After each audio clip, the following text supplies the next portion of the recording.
Ah, hoje estaremos meditando no livro de Lucas, o Evangelho de Lucas.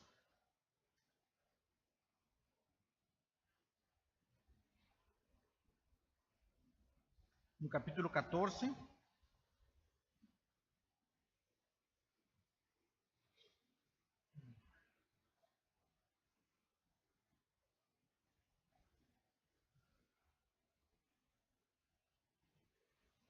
versículos 1 ao 6.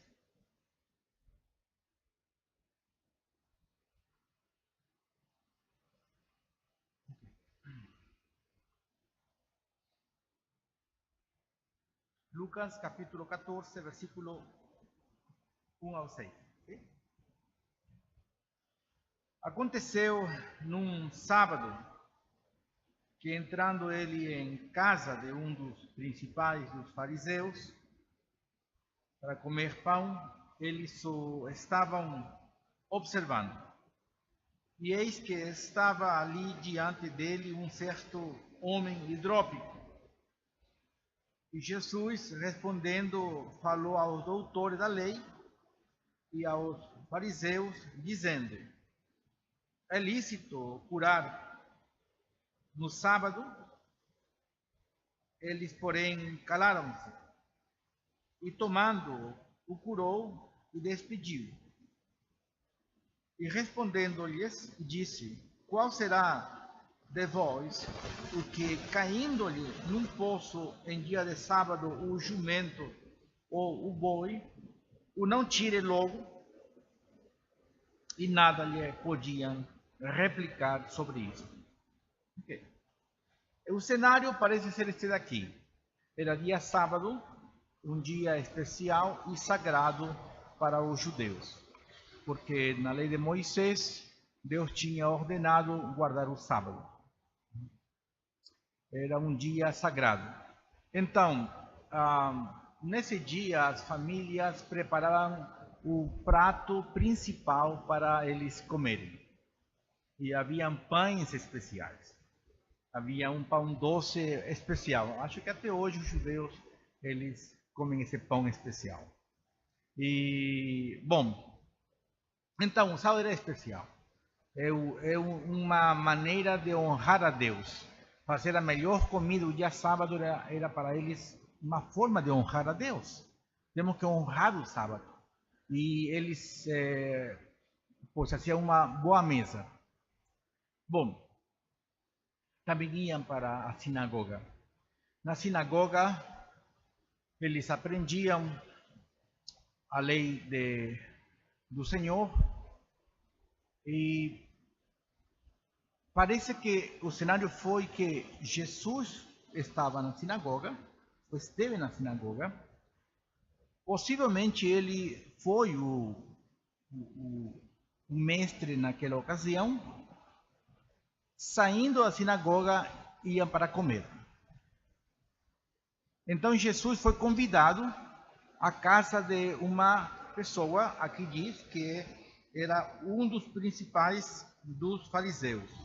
Ou seja, era uma pessoa muito importante na religião, né? Era uma pessoa muito venerada, conhecida, venerada, respeitada. Então, ele convida a Jesus para a sua casa para ter uma refeição. Aqui diz para partir o pão ou para comer o pão, não fala assim? É uma expressão judaica que significa ter a refeição. Ok. E vocês podem ver aqui na narrativa que, entrando ele em casa de um dos principais dos fariseus para comer pão, eles o estavam observando. Então, deve ter sido a casa de alguém com de certas posses financeiras, porque era uma casa e geralmente era um banquete. Os judeus, eles tinham uma mesa no refeitório, no quarto no recinto onde era a comida, Essa mesa teria máximo 45 centímetros, bastante comprida. Em ambos lados se sentavam as pessoas. Na parte central estaria a pessoa, o dono de casa. No lado direito estaria a pessoa de maior consideração para o anfitrião. Não havia cadeiras naquela época nas casas judaicas. Eles tinham almofadões onde eles deitavam o cotovelo esquerdo e os pés ficavam para trás, né? Então, cada um vai chegando e vai tomando seu lugar. Não digo cadeira, porque não havia cadeiras, eram almofadões, tá? Então, vejam aqui, aí ele diz que eles o estavam observando. Aqui o verbo observar, no grego, significa fitar atentamente, como examinando. Queriam apanhá-lo em um erro. Qual seria esse erro? O sea, eles queriam apanhar Jesus em algum erro. Qual seria esse? E eis que estava ali diante dele um certo homem hidrópico. Então, agora se entende. A mesa é comprida, Jesus, vamos supor, está no lado direito, e em frente dele havia um homem hidrópico. Então, estaria deitado Mas hidrópico, sabem o que é? Hidrópico é um sintoma, hoje se sabe isso. Naquela época se chamava que era enfermidade. Mas a pessoa fica com excesso de líquido, de água, poderia ser nas pernas. Então, se é nas pernas, cada uma delas equivale a 3 pernas, por exemplo. Se incha muito. Hoje chama-se de edema, não? Cada perna bem inchada de água. Não, você pode procurar lá no Google, peguem aí uma foto e vejam que você vai ficar horrorizado. É muito feio. Isso, sabe, você fica espantado, não? Então, os pés ficam também bastante inchados, né? Mas também isso poderia afetar o ventre. Se é no ventre, então ele fica com uma barriga enorme. E seus movimentos são bastante curtos. Os olhos ficam inchados também. Também havia uma hidropsia, ou hidropisia, não sei como se fala em português, generalizada, o corpo todo. Aqui não diz o grau de doença deste homem. Não diz aqui, não diz. Mas Lucas é médico. Lucas é médico. Então ele está, como médico, está dizendo quem está na frente de Jesus, né? E a pessoa, finalmente, como ela retém líquido, não? Porque se incha porque está retendo líquido. A água que está consumindo não está cumprindo o papel. Essa água está sendo retida e almacenada. Então, a pessoa morre por falha os rins não aguentam. O coração, talvez, falha também, né? Então, mas olhem a aparência. Um homem deformado. Um homem deformado. E essa água não vai causar a morte dele. Essa água acumulada no corpo dele. Então, Jesus está a um lado, o homem está ao outro lado. Parece que alguém pediu a Jesus que o curasse. Porque o texto diz aqui em verso 3, e Jesus respondendo. E se você observar versículos anteriores, ninguém fez pergunta nenhuma a Jesus. Mas já Lucas diz, e respondendo Jesus. Então parece que o anfitrião, não, em segredo, pediu a Jesus que o curasse. E Jesus respondendo, aí Jesus é pedido que cure esse homem. E olhem aqui versículo 3. E Jesus respondendo, falou aos doutores da lei. Doutores da lei, sabem o que significa, né? Eram os mestres da lei, eram especialistas na lei judaica, na lei de Moisés. Eles eram autoridade, eram referencial. Eles estudavam a lei, se dedicavam ao estudo da lei, para depois fazer aplicações na vida cotidiana de todo o povo judeu. Então eram pessoas que conheciam a lei de Moisés. Eram autoridade na palavra de Deus. E diz que, e Jesus respondendo, falou aos doutores da lei e aos fariseus, dizendo, é lícito, ou seja, a lei de Moisés permite curar no sábado. Os judeus, os mestres da lei tinham suas tradições. E uma das tradições deles era que no dia sábado, como é sagrado e deve ser guardado, nenhuma profissão devia ser exercida.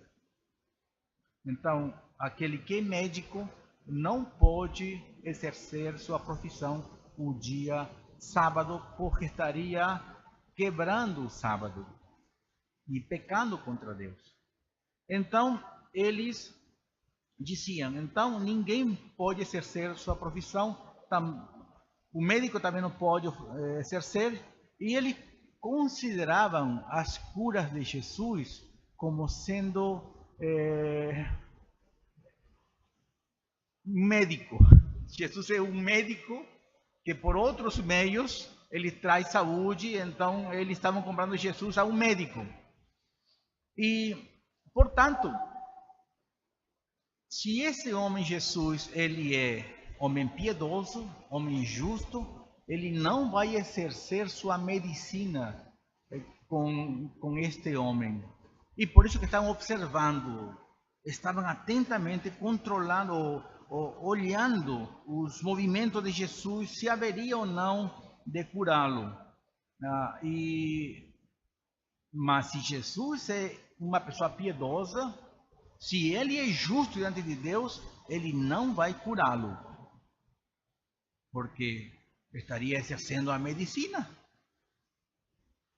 E não se pode trabalhar no dia sábado, a não ser que a vida de alguém estivesse em risco.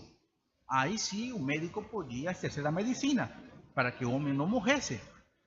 Mas aqui este homem hidrópico, ele não está com esse perigo de morrer. E estavam observando. E Jesus pergunta, é lícito curar no sábado? Olhem o 4.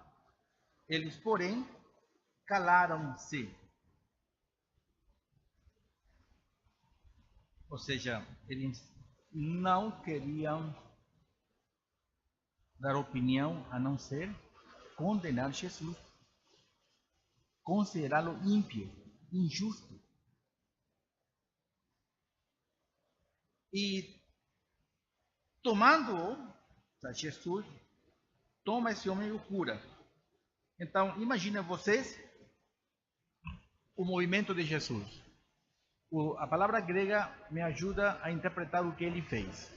Esse homem estaria deitado, ou semi-deitado, e disse que Jesus segura o homem, o levanta, e quando o levanta, todo aquele inchaço, toda aquela deformidade some, desaparece diante dos olhos de todos. Agora, eu sei que nestes instantes essas pessoas estão dizendo: é um ímpio. Esse Jesus, se fosse profeta, jamais teria feito isso. Ele não respeita o sábado, ele não respeita Deus. Em lugar de se alegrarem com carinho, porque esse homem foi restaurado, não. E não querem nem ver no resultado. Estão julgando Jesus. E que estão usando? Estão usando os critérios religiosos que eles têm. E Jesus responde.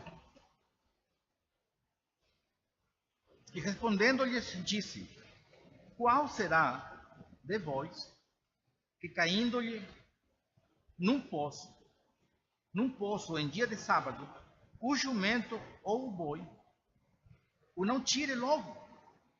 Ou seja, no capítulo 23 de Êxodo, você pode procurar nas suas casas, versículos 4 e 5, Moisés diz claramente que se você está no caminho e visse o boi ou jumento do seu inimigo, que você teria o dever diante de Deus de resgatar esse jumento, esse boi.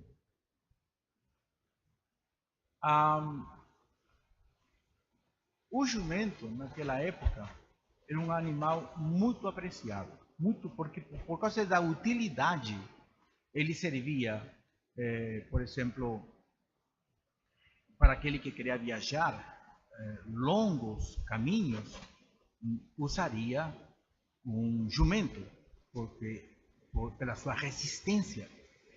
Hoje você usaria, talvez se quer fazer pela trilha, você usaria um troller ou um jeep, né? Porque as estradas montanhosas de Jerusalém ou de Israel, eles precisavam de um jumento, também para carga também. Então era um animal valioso, né? E o boi também tinha seu valor. Então ninguém vai deixar esses animais em um poço até o dia seguinte. Não, isso custa, isso tem valor. Então eles não fariam isso.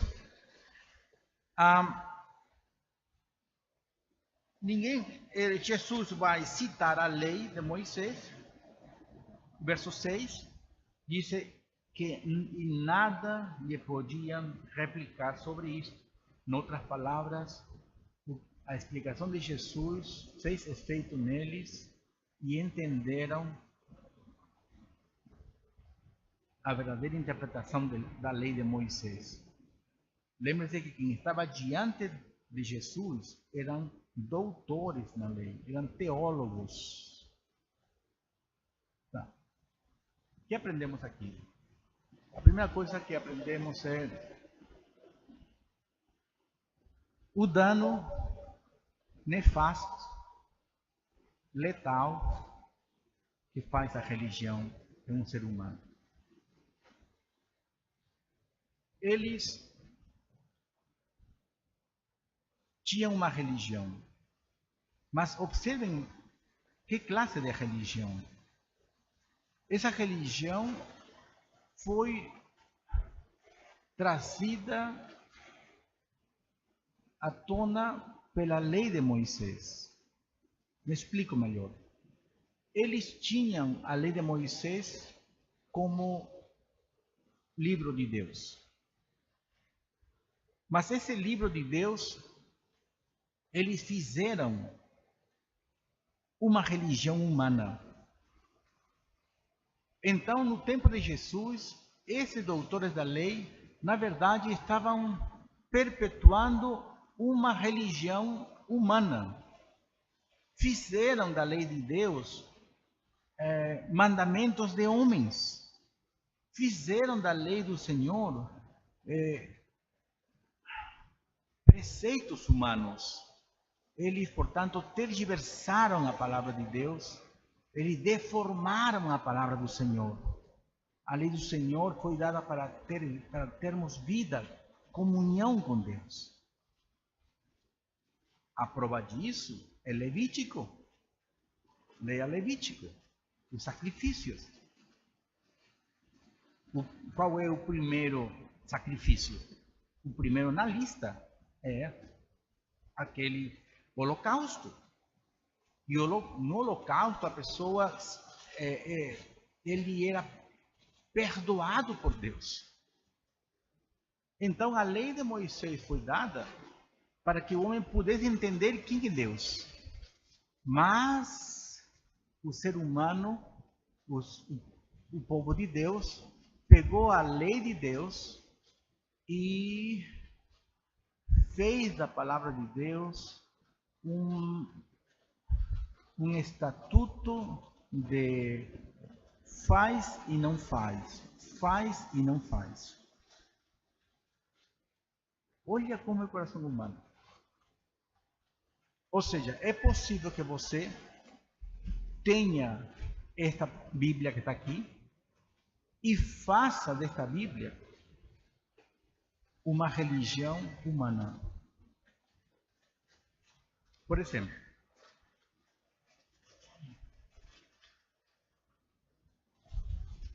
nós sabemos que orar é o nosso privilégio e é o nosso dever. Mas é possível que este sagrado dever e privilégio se torne uma religião. Então, eu vou considerar a oração como um ato legalista. Então eu posso acordar 4 da manhã, 5 da manhã, mas não porque eu ame ao Senhor, mas porque tenho que cumprir esse dever. Eu posso orar antes dos alimentos e devo orar pelos alimentos, porque o Senhor é bom. Mas posso converter esses privilégios em uma religião, uma coisa legalista.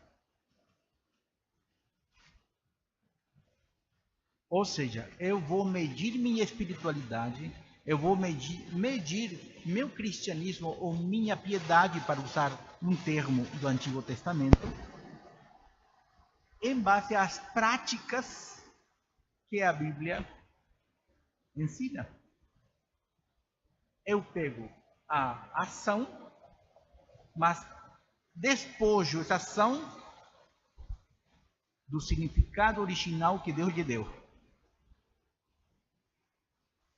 Ler a Bíblia é muito bom. Devemos ler a Bíblia, não é verdade? Ninguém tem contra disso. Mas posso fazer dessa prática uma religião. Lembro meus dias do passado, eu fixei 10 capítulos por dia. É como que eu me sentiria bem diante de Deus se lesse 10 capítulos por dia. E eu lia. Não entendia nada, mas estava lendo. Não entendia nada que estava lendo. Mas, não, é 10 capítulos. Porque eu prometi a Deus. Então, eu me sinto em paz com Deus pela quantidade de capítulos que eu li. Ou pelo fato de ter lido esse dia. Então, eu estou criando meu cristianismo legalista. E justamente esse foi o erro dos Gálatas, que talvez em outra oportunidade possamos estudar. Que eles queriam ser justificados pelas obras, ou seja, queriam estar de bem com Deus pelas suas ações, pelos seus méritos. Ah, Senhor, hoje eu li a Bíblia, então eu tenho um mérito, estou bem contigo. E assim por diante. Podemos usar até missões. Todas as coisas que o cristianismo ensina, eu posso tornar uma religião. Então, quando um irmão não se ajusta a esse critério, eu vou passar a chamá-lo de ímpio. Claro, eu não uso essa palavra, porque é uma palavra arcaica, mas eu vou chamar assim. Esse irmão não é tão crente não. Ele está fraco. Ele está fraco. Ou seja, eu já criei meu critério de cristianismo. E com isso eu vou medir você. Se você não se ajusta a meu critério, então você não tem comunhão com Deus. E eu te rejeito. É o que estavam fazendo com Jesus. Queremos ver se esse que nos ensinou na sinagoga, de fato ensinou muito bonito, mas vamos prová-lo agora. Vamos atentos. Tinha um doente aí no lado, um hidrópico. Se ele curar o hidrópico, então esse Jesus, ele é ímpio. Meus irmãos, os judeus, lamentavelmente, pegaram a palavra de Deus e fizeram da palavra de Deus uma religião. Não porque eram piores que nós, simplesmente porque eram seres humanos e o ser humano tem a tendência inata de fazer essas coisas. Por isso que uma igreja se torna crítica contra outro, intransigente contra outro.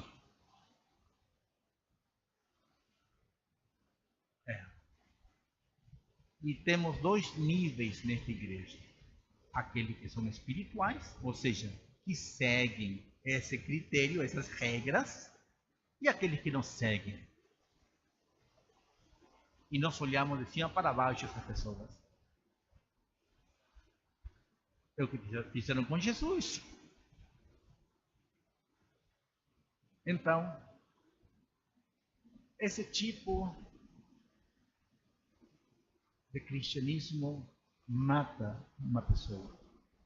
A pessoa acha que está bem com Deus quando ele está longe de Deus. Está distante de Deus. Mas ele acha que está bem com Deus. Por quê? Porque ele faz isto, não, eu faço isto, eu faço outro, eu faço isto, eu dizimo, vou para a escola dominical, eu não faço isto, aquilo, ou seja, são obras. Obras. Okay. Eles, então, Jesus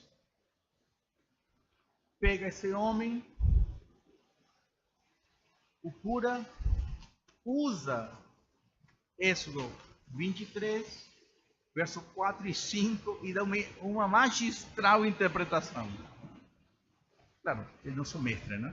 Como não seria capaz de fazer esse tipo de coisa. Pega a lei de Moisés, que eles são mestres da lei. Eles não são novatos. Pega a lei de Moisés, esses versículos em questão, e diz: quem de vocês não faria isso? Jesus coloca jumento, que era valioso, útil, e o boi, que também é valioso.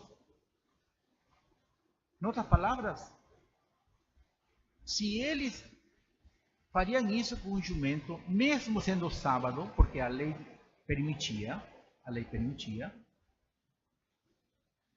porque eles não se alegraram com um ser humano que foi restaurado?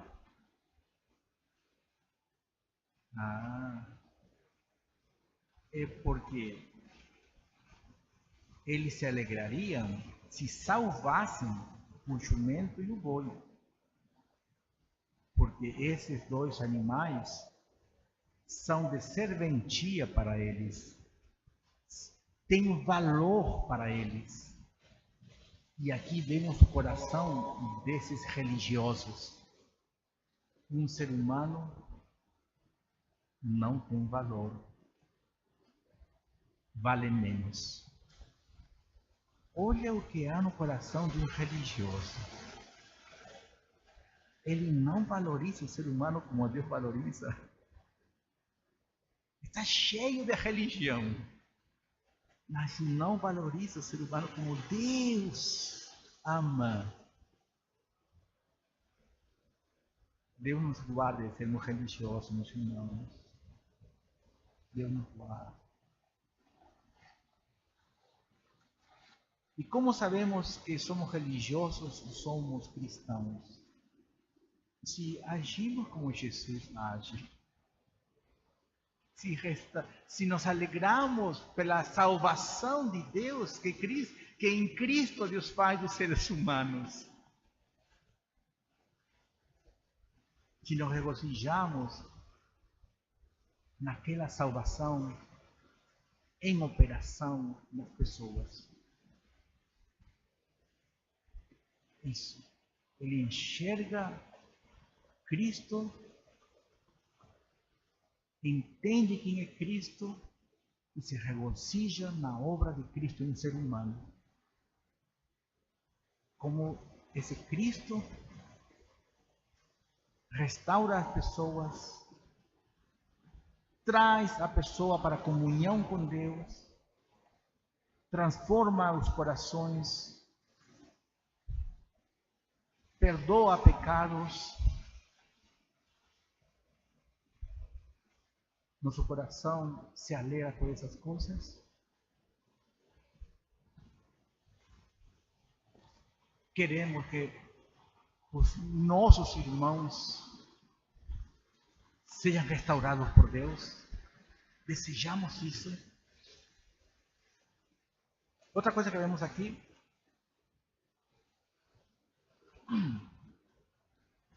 Portanto, que a religião despoja o homem de todo o senso de misericórdia. Eles não se alegraram pela restauração desse homem. Mas vejamos um pouquinho mais, para terminar, 2 pontos acerca do caráter daquele que é religioso. Primeiramente, não enxerga o que Cristo faz. Não valoriza o que Cristo faz. Não valoriza. Mas tem mais 2 coisas. É isto. Porque o povo de Israel, daquela época,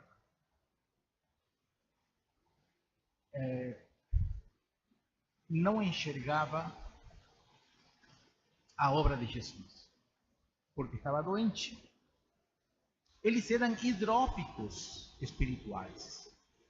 O povo de Israel, ele, assim como hidrópico, ele tem água no corpo, mas ele não aproveita essa água. O corpo não aproveita.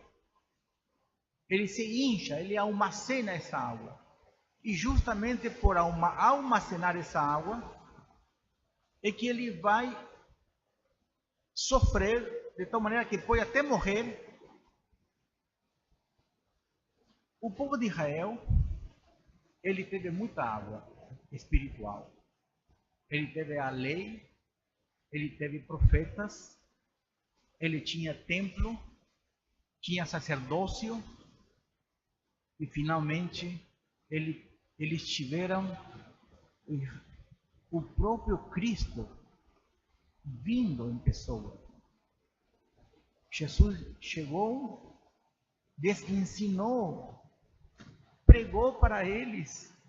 Eles viram os milagres, eles viram as maravilhosas, incontáveis obras. Nós gostaríamos de ter tido esse privilégio. mas de nada aproveitou. Eles rejeitaram Jesus. Mas por que o rejeitaram? Por causa de que eles tinham uma religião. E a religião impedia que eles apreciassem Cristo como deveria ser. Mas diga os privilégios que eles tinham. Tinham a palavra de Deus, tinham a lei de Deus, tinham os profetas, tinham finalmente o próprio Cristo. Mas tudo isso estava acumulado neles, mas eles estavam armazenados, mas esse corpo estava doente, não aproveitava essa água. E justamente eles, como nação, foram destruídos. Assim como uma pessoa hidrópica haverá de morrer, justamente porque armazena água no corpo, assim o povo de Israel, tendo lei, tendo sacerdócio, tendo profetas, eles vão morrer. No ano 70 depois de Cristo, o general Tito vai cercar Jerusalém e vai destruí-la. E não ficou pedra sobre pedra. Foram massacrados. Foi uma carnificina. Foram destruídos.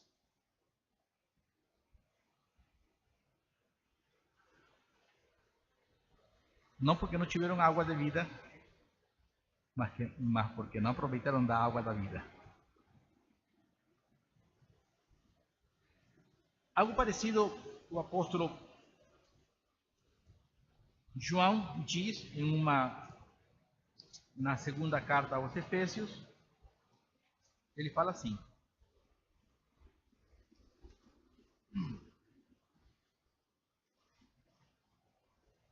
escreve ao anjo da igreja de Éfeso: isto diz aquele que tem na sua destra as 7 estrelas, que anda no meio dos 7 castiçais de ouro.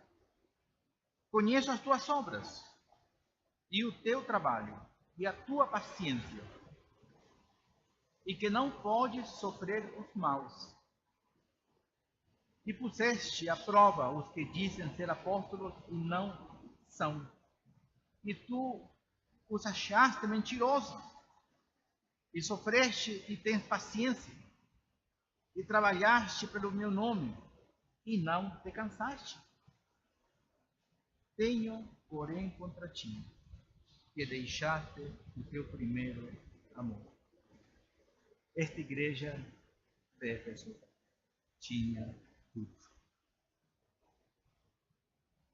Tinha um cristianismo externo magnificente.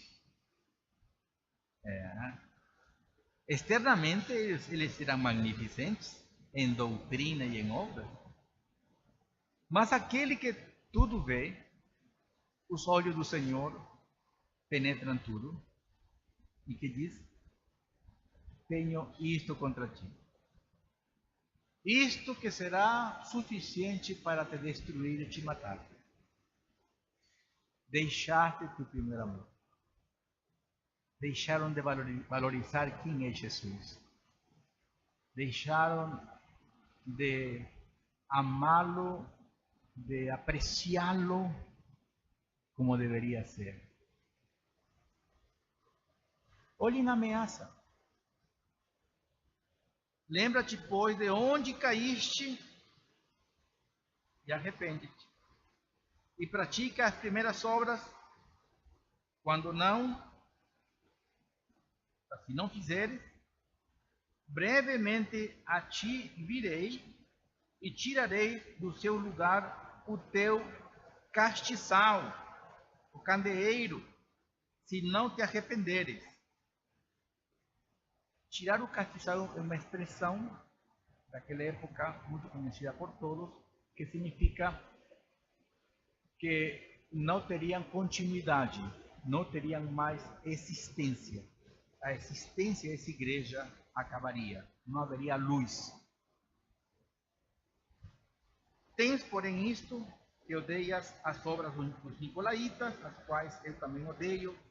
Quem tem ouvidos, ouça o que o Espírito diz às igrejas: ao que vencer, dar-lhe-ei a comer da árvore da vida que está no meio do paraíso de Deus. A igreja de Éfeso, quem já foi, já visitou Turquia, fez aquelas viagens, você deve ter visto simplesmente ruínas de uma igreja cristã. O Senhor Jesus advertiu: se eles não se arrependessem, eles virariam ruínas. Até o dia de hoje, nunca mais houve uma igreja nesse lugar.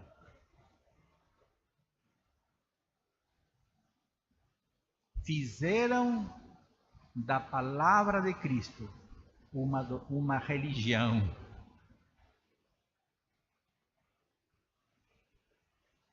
Ouvindo ao nosso irmão Nicodemos, quando esteve aqui, não sei se vocês lembram, ele falou certa vez e dizia que a igreja presbiteriana está diminuindo de membros cada ano. Isso é alarmante, meus irmãos. Mas eu digo para vocês, com toda sinceridade, é uma das igrejas cuja doutrina é elogiável. Que entendimento! Catecismo de Westminster, quem já leu, os cânones de Dort, magnífico. Parece que estamos chegando a um ponto em que temos que refletir. E não somente falo desta denominação. Quando olho as outras denominações, que todos nós conhecemos quais são, estão no mesmo caminho, fazendo do Evangelho uma religião.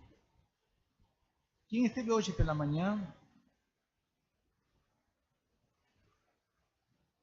pode observar ou pode ver na palavra de Deus que o que Pedro desejava para seus irmãos era que eles crescessem no conhecimento de Cristo, da pessoa de Cristo. Crescer no relacionamento com Cristo, essa relação de contato pessoal com Ele.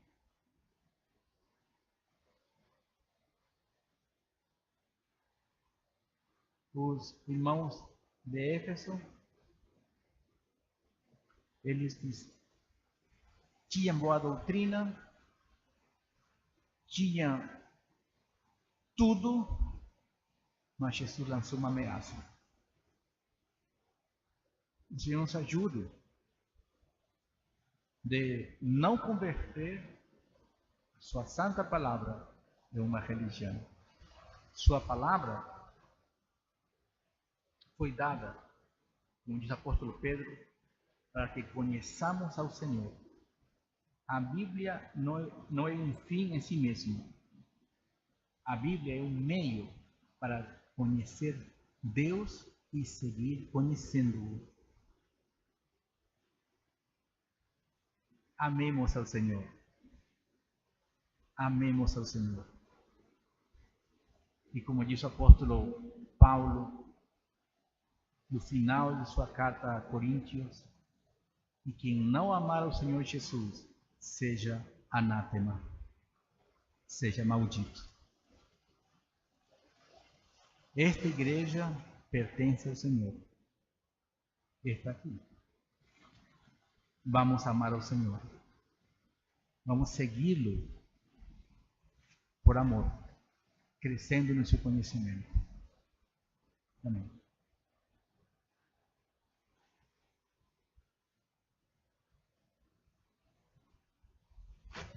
Convidamos a amada igreja a ficar em pé e vamos nesse momento louvar o Senhor.